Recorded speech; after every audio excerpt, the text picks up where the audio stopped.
So guys, जैसा कि हमने पिछले एपिसोड में देखा कि शियाओ और लिंगर अग्नि साम्राज्य के पवित्र महल में पहुंच गए थे। महल के अंदर जाने के लिए लिंगर ने शियाओ को बताया था कि हमें सनफिश का एक पुल बनाना होगा। लिंगर ने जब अपने मंत्र से सनफिश का पुल बनाया, जिसे देखकर शियाओ ने कहा कि यहाँ काफी फिश है, हम इन्हें उम्र भर खा सकते हैं। यह सुनकर सनफिश ने पुल को बीच में से तोड़ दिया था। उसके बाद लिंगर ने बताया था कि अगर कोई शियाओ को अग्नि सम्राट ने रेनबो पुल बनाना सिखाया था, इस वजह से शियाओ ने पुल बना लिया था और लिंगर के साथ महल के अंदर जाता है। अब हम देखते हैं कि शियाओ और लिंगर महल के गेट पर चले जाते हैं। लिंगर शियाओ को बताती है कि किस्मत वालों को छोड़कर इस महल में सभी पर मुसीबत आती है। शियाओ गेट को धीरे से टच करता है, जिससे कि वो खुल जाता है, जिसे देखकर शियाओ कहता है कि ऐसा लगता है कि हम किस्मत वाले लोग हैं और अंदर जाने लगता है। लिंगर उसे रोककर बताती है कि मेरे पापा ने कहा था कि इस गेट को खोलने पर थोड़ा अजीब लगता है, लेकिन एक बार जब तुम इसके अंदर जाते हो तो यह सच में आग में बदल जाएगा। 90% लोग जो खुद को किस्मत वाला मानकर इस गेट के अंदर गए हैं, वो इसी जगह मरते हैं। इसीलिए महल के अंदर पहले मैं जाऊंगी, क्योंकि मेरे अंदर अग्नि एम्पायर का खून है जो कि अग्नि को सहन कर सकता है। शियाओ सोचकर कहता है कि ठीक है, पहले तुम जाओ। तो लिंगर शियाओ पर गुस्सा होकर कहती है कि मैंने सोचा था कि तुम मुझे चुप कराने के लिए कुछ कहोगे और अंदर जाने से रोकोगे, लेकिन ऐसा लगता है कि तुम्हें मेरी बिल्कुल भी चिंता नहीं है। शियाओ कहता है कि तुम्हारे पापा तुमसे बहुत प्यार करते हैं और अगर उन्हें लगता कि तुम्हारे साथ कुछ हादसा हो सकता है तो तुम्हें इस महल के बारे में कभी नहीं बताते। लिंगर कहती है कि देखते हैं कि अंदर जाकर मुझे मौत मिलती है या फिर से जीवन, और वो अंदर चली जाती है। तभी लिंगर के ऊपर पीछे से एक फायरबॉल हमला करती है, जो लिंगर को पकड़कर ऊपर उठा लेती है। यह देखकर शियाओ भी अंदर आ जाता है। फायर की वजह से लिंगर में कुछ चेंजेस आने लगते हैं और उसकी बॉडी से उसके कपड़े गायब हो जाते हैं और सर पर एक तिलक आ जाता है। लिंगर को महल के अंदर काफी अच्छा फील होता है और वो सोचती है कि मेरे डैड सही थे कि यह महल हमारे कुल के लिए तीर्थ है। इस गेट से मेरे ब्लड लाइन की पावर तुरंत एक्टिवेट हो जाती है। तभी शियाओ वहाँ आता है। वो लिंगर को देखकर सोचता है कि लिंगर बदल गई। तभी एक फायर बॉल शियाओ का पीछा करती है, जिससे कि शियाओ बच जाता है, मगर बॉल फिर से शियाओ पर हमला कर उसे पकड़कर बांध लेती है, जिससे कि शियाओ को काफी पेन होता है। मगर कुछ समय बाद फायरबॉल उसे छोड़ देती है। लिंगर दौड़कर शियाओ को गले लगाती है और उसे कहती है कि मुझे लगा था कि तुम जलकर मर जाओगे। तभी शियाओ की बॉडी में भी आग लग जाती है और उसके कपड़े गायब हो जाते हैं। शियाओ की बॉडी देखकर लिंगर कहती है कि क्या है, लेजेंडरी इमोर्टल गोल्डन कवच बॉडी है। तभी लिंगर को पता चलता है कि उसकी बॉडी से कपड़े गायब है और शियाओ ने भी कपड़े नहीं पहने।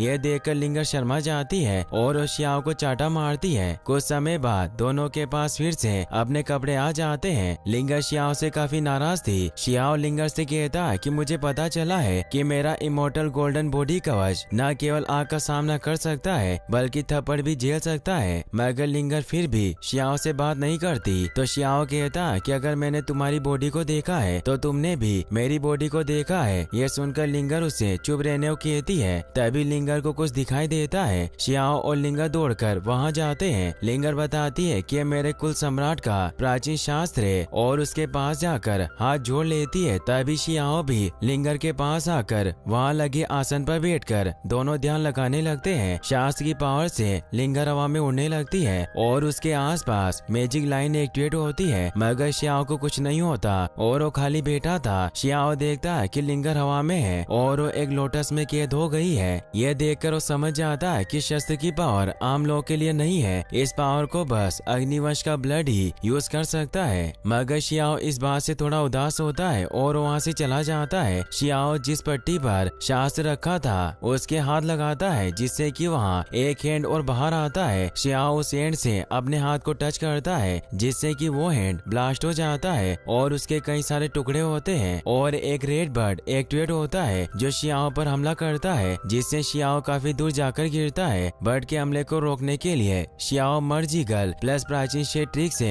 हमला करता है, मगर बर्ड उसे एक बार में गिरा देता है। शियाओ समझ जाता है कि इस बर्ड की पावर काफी स्ट्रॉन्ग है, इस जगह शायद प्योर ब्लड वाले लोग आते हैं। मगर शियाओ इंसान था और वो प्योर ब्लड वाला इंसान नहीं था, इसीलिए शियाओ समझ गया था कि यह जगह उसके लिए खतरा बन सकती है। बर्ड चिल्लाकर शियाओ को अपने जाल में पकड़ लेता है और फिर से शियाओ पर हमला करता है, जिस वजह से शियाओ दूर जाकर गिरता है और और उसकी बॉडी में आग लगने लगती है। शियाओ सोचता है कि अगर मेरी जगह कोई और आदमी होता तो अब तक फट जाता और उसकी पूरी बॉडी खत्म हो जाती। बट शियाओ पर अपने फर्ज से हमला करता है, जिन्हें देखकर शियाओ कहता है कि यह अग्निपथ कल्टीवेशन से प्रतिक्रिया करने के लिए निकला है, जो मुझे अग्नि सम्राट ने सिखाया था। और शियाओ को समझ आता है कि 4 बर्ड स्ट्राइक में से पहला वार है। इस विधि से बर्ड को पता चल जाएगा कि मेरे पास स्ट्रॉन्ग बॉडी है या नहीं। अगर मेरे पास स्ट्रॉन्ग बॉडी नहीं होती तो मैं भी इस डेंजर ट्रिक का सामना नहीं कर सकता था। शियाओ अपनी विंग पावर को एक्टिवेट करके बर्ड से बचने लगता है, मगर बर्ड पीछे से आकर शियाओ को पकड़ लेता है और उसे गोल घुमाकर पिलर से ठोकता है और नीचे गिरा देता है। शियाओ के साथ कुछ स्टोन भी गिरते हैं, जिसके नीचे वो दब जाता है, मगर शियाओ फिर से उठकर उड़ने लगता है। शियाओ को पता चलता है कि बर्ड ने जो मुझ पर हमला किया था ये स्पीड से रिलेटेड था, इसीलिए शियाओ अपनी ब्लू स्केल ट्रिक से बर्ड पर हमला करता है। बर्ड ब्लू स्केल को पकड़कर पिलर से ठोकती है और चेन पावर से शियाओ को पकड़ने की कोशिश करती है और उसे पकड़कर अपने पास खींचकर फिर से नीचे गिरा देता है। शियाओ फिर से खड़ा हो जाता है और वो समझ गया था कि ये इस बर्ड का तीसरा वार था और अपने हेवनली पथ से बर्ड पर हमला करता है, जिसे रोकने के लिए बर्ड फायर रेन ट्रिक का यूज करती है, जिसे देखकर शियाओ समझ जाता है कि इस बर्ड का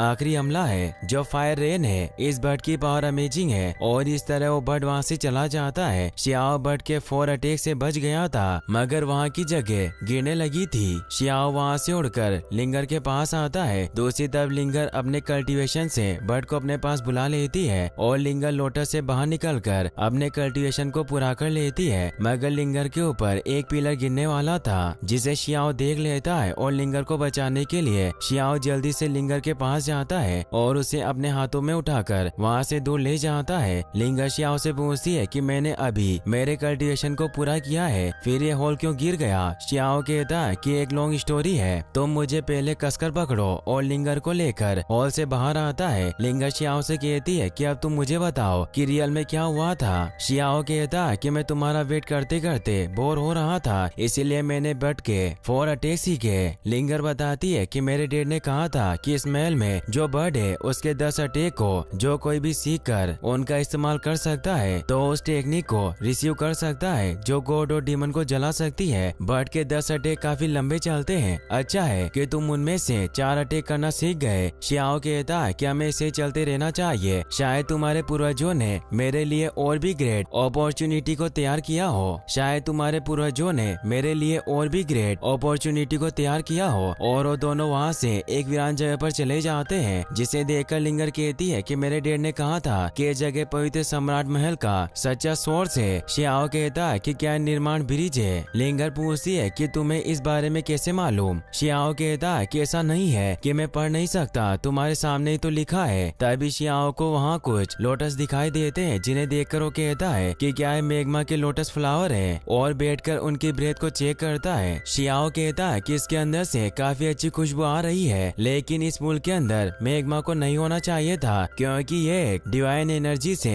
ज्यादा प्योर है और ये ठीक वैसा ही क्लीन करती है जैसा कि सनफिश करती है। लिंगर बताती है कि निर्माण का लिक्विड है और इसमें प्राचीन बर्ड द्वारा छोड़ा गया सार का हिस्सा भी है, इसीलिए काफी प्योर है। इसमें कोई गंदगी नहीं है। इसमें नहाने के बाद हमारी बॉडी में कोई दोष या अशुद्धता नहीं रहेगी। शियाओ सोचता है कि अगर ऐसा है तो क्या यहाँ नहाना जरूरी है, और वो लिंगर को घूर कर देखने लगता है। लिंगर कहती है कि अगर तुम्हारी आंखें मुझे घूर कर देखती है तो मैं इन्हें निकाल लूंगी, और शियाओ को फिर से एक चाटा मारती है और कहती है कि मुझे पता है कि कुंड के पास एक प्योर झरना है, तुम वहाँ जाकर नहाओ। शियाओ कहता है कि मैं तुम्हें नहीं देखूंगा, वैसे भी अब देखने के लिए बचाई क्या है। ये कहकर शियाओ वहाँ से चला जाता है। लिंगर पुल के अंदर जाकर नहाने लगती है। शियाओ बाहर खड़ा होकर अपना मुंह दूसरी तरफ कर लेता है, मगर वो लिंगर को नहाते हुए देखने की कोशिश करता है, मगर फिर वो अपने मन को समझाते हुए कहता है कि लड़कियों की वजह से ही मेरी स्पीड प्रभावित हुई है। लेकिन शियाओ खुद को नहीं रोक पाता और अपने कपड़े उतारकर पुल में कूद जाता है और लिंगर से हाई करता है। दोनों के पुल में नहाने से वहाँ के सारे फूल खिल जाते हैं और लिंगर हवा में उड़ने लगती है। शियाओ भी उड़ने लगता है और दोनों की बॉडी की सभी अशुद्धता दूर हो जाती है। दूसरी तरफ शी की सुप्रीम बोन फिर से एक्टिवेट होती है और वो एक ड्रैगन से लड़ रहा होता है। और इसी के साथ ये एपिसोड यहीं पर खत्म होता है। गाइस, अगर आप इसका नेक्स्ट पार्ट भी जल्दी देखना चाहते हैं तो इस वीडियो को लाइक करने के साथ साथ चैनल को सब्सक्राइब जरूर कर लें। Thanks for watching.